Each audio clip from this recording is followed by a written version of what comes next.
மனிதனுடைய ஆரம்ப காலத்தை நம்ம தெரிஞ்சுக்கிறதுக்கு நம்ம சில உயிர்களை தாண்டி பின்னோக்கி பயணம் பண்ண வேணும். அதனால நம்ம இது ஒரு சீரீஸை எடுத்துள்ளோம்.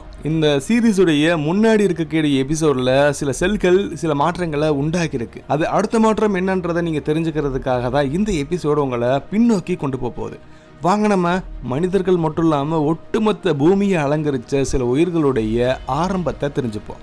ஒட்டுமொத்த பூமியுமே அலங்கரிச்ச பல உயிர்களுடைய ஆரம்ப கால கட்டத்தை தெரிஞ்சுக்கிற இந்த சீரீஸ்ல 2வது எபிசோட் தான் இது. இந்த எபிசோட்க்கு உங்களை அன்போட வரவேற்கிறேன். நான் உங்க எல்பிகே. இது செனித் ஆஃப் சயின்ஸ்.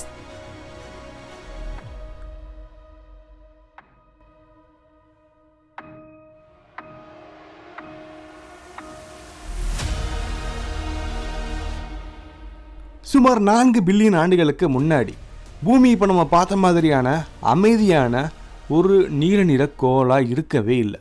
இது ரொம்ப காட்டுத்தனமாக இருந்துச்சு, ரொம்ப வன்முறை அதிகமாகவே இருந்துச்சு. ஒரு விந்தையான விஷயம் என்னன்னா, உயிருக்கான ஆற்றல் இன்னமே ஏதோ ஒரு இடத்துல இருந்திருக்கும். ஆனால் இந்த குழப்பத்தில் குறிப்பிடத்தக்க ஒன்று வெளியே வந்திருக்கு. ஒரு வேதியியல் எதிர்வினை மட்டும் இல்லாமல் இது உயிர்களுடைய விடியலுக்கான ஆரம்பமும் கூட. ஸோ இப்போ நம்ம முதல் செல்களான ப்ரோகாரியோட்டுடைய பிறப்பையும் அது எந்த அளவுக்கு இந்த ஒட்டுமொத்த கதையுமே மாத்துறதுக்கு முக்கியமான ஒரு காரணமா இருந்துச்சுன்றதும் பார்க்க போறோம். பூமியில செல்கள்லாம் வர்றதுக்கு முன்னாடி இந்த ஒட்டுமொத்தமான பூமியுமே எரிமலை வெடிப்புகள்னாலையும் மின் புயல்கள்னாலையும் ரொம்ப அதிகமாக தாக்கப்பட்டுச்சு. கரிம மூலக்கூறுகள்னால ரொம்ப அதிகமாக நிறைஞ்சிருந்துச்சு. அமினோ அமிலங்களாக இருக்கட்டும், லிப்பிட்ஸாக இருக்கட்டும், நியூக்ளியேட்ஸ் எல்லாமே ரொம்ப அதிகமாக நம்மளுடைய பூமியிலே இருந்திருக்கு.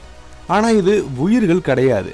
அப்படின்னு நம்ம சொல்லணும்னா இது உயிர்கள் இல்லைனாலுமே அதுக்கான சரியான வாழ்வியல் மூலப்பொருட்களாக இருந்திருக்கு. ஆழமில்லாத குளங்கள், நீர் வெப்ப துவாரங்கள்னு சில பகுதிகளில் இந்த மூலக்கூறுகள் சிக்கலான ஒன்றை உருவாக்க தொடங்குச்சு. சில லிப்பிட்ஸ் குமிழ்களை உருவாக்குச்சு. உள்ளே இருந்து வெளிப்புறத்தை பிரிக்கக்கூடிய சிறிய உரை ஒன்று இருந்துச்சு. இந்த குமிழ்கள் இறுதியில் செல் சவ்வுகளாக மாறுறதுக்கெல்லாம் முன்னாடி சில மாற்றங்களை வெளிப்படுத்துச்சு. அந்த உடையக்கூடிய குமிழ்களுக்குள்ள மூலக்கூறுகள் ஒன்றா சேர்ந்து வேலை செய்ய தொடங்குச்சு. நகலெடுக்கக்கூடிய பல விஷயங்கள், அது நகலெடுக்கிறதா இருக்கட்டும், மடிக்கிறதா இருக்கட்டும், இன்னொன்று தொடர்பு கொள்றதா இருக்கட்டும், எதுவுமே சரியாக இல்லை. இது அந்தளவுக்கு அது யோசிக்கிற அளவுக்கு அதுக்கு அறிவும் கிடையாது.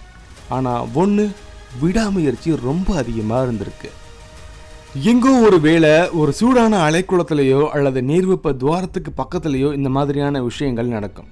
இந்த நுண்ணிய குமிழ்களுக்குள்ள ஒரு வினோதமான நிகழ்வுகள் நடக்க தொடங்குச்சு. அது ஆற்றலை இன்னும் வேகமாக ஆக்குச்சு. அது தன்னைத்தானே நகலெடுக்க ஆரம்பிச்சது. இது அந்த சூழலோட தொடர்பு கொள்ள ரொம்ப ஏதுவான ஒரு இடமாம் கூட இருந்துச்சு. மேலும் உயிரோடு இருந்துச்சு. நம்ம அதுக்கு ஒரு பேர் வைப்போமா? இதுக்கு பேர் தான் ப்ரோகாரியோட்ஸ். முதல் உண்மையான செல்.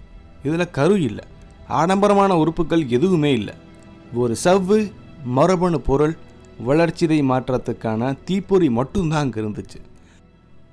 ஆனால் இந்த சின்ன உயிரினங்கள் பூமியில் இருக்கக்கூடிய எல்லா உயிர்களுக்குமான மூதாதையர்கள்னு சொன்னால் உங்களால் நம்ப முடியுதா? கண்டிப்பாக அதான் உண்மை.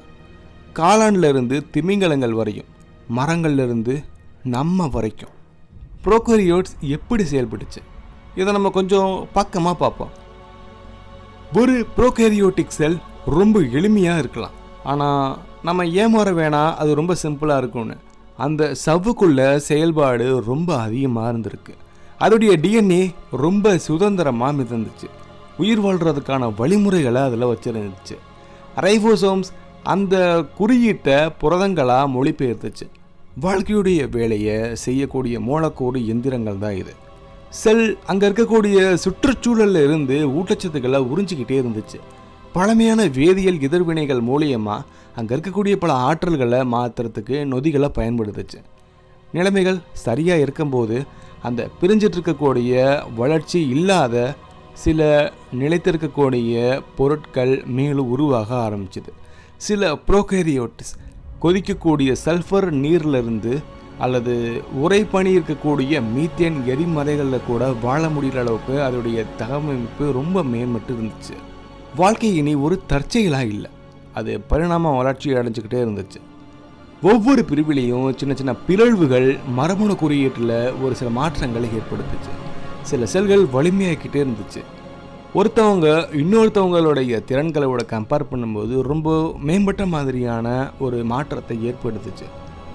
ஒளியை செயலாக்க அதோடைய சுற்றுச்சூழலை நச்சு நீக்கி அல்லது மரபணுக்களை தங்க வேற ஒரு இடத்துல இருந்து அது இடம் மாற்றுறது மாதிரியான சில செயல்பாடுகள் அங்கே உருவாக ஆரம்பிச்சுது. இந்த கடைசி பகுதி ரொம்ப முக்கியமானது. ப்ரோகேரியோட் தலைமுறைகள் பரிணமிக்க காத்திருக்கவே இல்லை. அது நேரடியாக டிஎன்ஏவை பரிமாறிக்கொள்ள முடியும். பரிணாம வளர்ச்சிக்கான குறுக்கு வழி அதுதானே அதுக்கு தெரிஞ்சிச்சு. இந்த நெகிழ்வுத்தன்மை அதோடைய கிரகத்துடைய ஒவ்வொரு மூலையிலையும் குடியேறதுக்கு அதுக்கு அலோவ் பண்ணுச்சு. வாழ்க்கை ஒட்டுமொத்த கிரகத்தையுமே மாற்றிருக்கலாம். அதுக்கப்புறம் என்ன இருக்கும்? மிகப்பெரிய மாற்றம் தான். சில ப்ரோகாரியோட்ஸ் சூரிய ஒளியை பயன்படுத்தி உணவை எப்படி தயாரிக்கிறது அப்படின்றத கண்டுபிடிச்சது. ஒளிச்சேர்க்கை எப்படி செஞ்சால் அதன் மூலியமாக பூமியில் இருக்கக்கூடிய பல பொருட்களை வச்சு நம்ம உணவை தயாரிக்கலாம் அப்படிங்கிறது அது தெரிய வந்துச்சு. ஒரு காலத்தில் ரொம்ப ரேராக இருந்த ஒரு வாயு அது வெளியிட ஆரம்பிச்சுது. அதுதான் ஆக்சிஜன். முதல்ல அது நச்சுத்தன்மையான வாயுவாக தான் இருந்துச்சு. ஆனால் அது வளிமண்டலத்தில் ரொம்ப அதிகமாக பரவுச்சு. அது ஒரு வெகுஜன அழிவை தூண்டியிருக்கு. பல காற்றில்லா நுண்ணுயிர்களையும் அது அழிச்சுது. காலப்போக்கில் ஆக்சிஜன் ஒரு வல்லரசாக மாறுச்சு. இது செல்கள் ஆற்றலை ரொம்ப வேகமாக திறமையாக உருவாக்க அனுமதிச்சுது. பெரிய ரொம்ப சிக்கலான வாழ்க்கைக்கு ஒரு மேடையை இது உருவாக்குச்சு. இந்த பழமையான பண்டைய ப்ரோகாரியோட் தொடர்ந்து பல விஷயங்களை அது வடிவமைச்சுது. அதோடைய டிஎன்ஏஸ், அதோடைய சவ்வுகள், அதை பிரிக்கக்கூடிய விதம் கூட ஒவ்வொரு உயிரினத்திலையும் சில எதிரொலிகளை வெளிப்படுத்தியிருக்கு. உண்மையில் உங்களுடைய சொந்த செல் பரிணாம வளர்ச்சி அடைஞ்ச இந்த கட்டமைப்பை நம்ம கண்டிப்பாக தெரிஞ்சுக்கிட்டே ஆகணும். பில்லியன் கணக்கான ஆண்டுகளுக்கு பின்னாடி நம்ம அதோடைய மரபு கொஞ்சம் வினோதமாக இருந்துச்சுன்றதை நம்ம தெரிஞ்சுக்கிட்டோம். இது ஒரு குமிழுடைய தொடக்கம்தான். ஒரு சவ்வு குறியீட்டுடைய சில இலைகள். இப்போ நம்ம இங்கே இருக்கிறோம் இல்லையா, காலத்துடைய பரந்த பகுதியில் அதோடைய கதையை நம்ம தெரிஞ்சுக்கிட்டே இருக்கோம். முதல் செல் வாழ்க்கையுடைய தொடக்கத்தை ரொம்ப அதிகமாக மாற்றிருக்கலாம். அது எல்லாத்தையுமே தொடங்கியிருக்கு.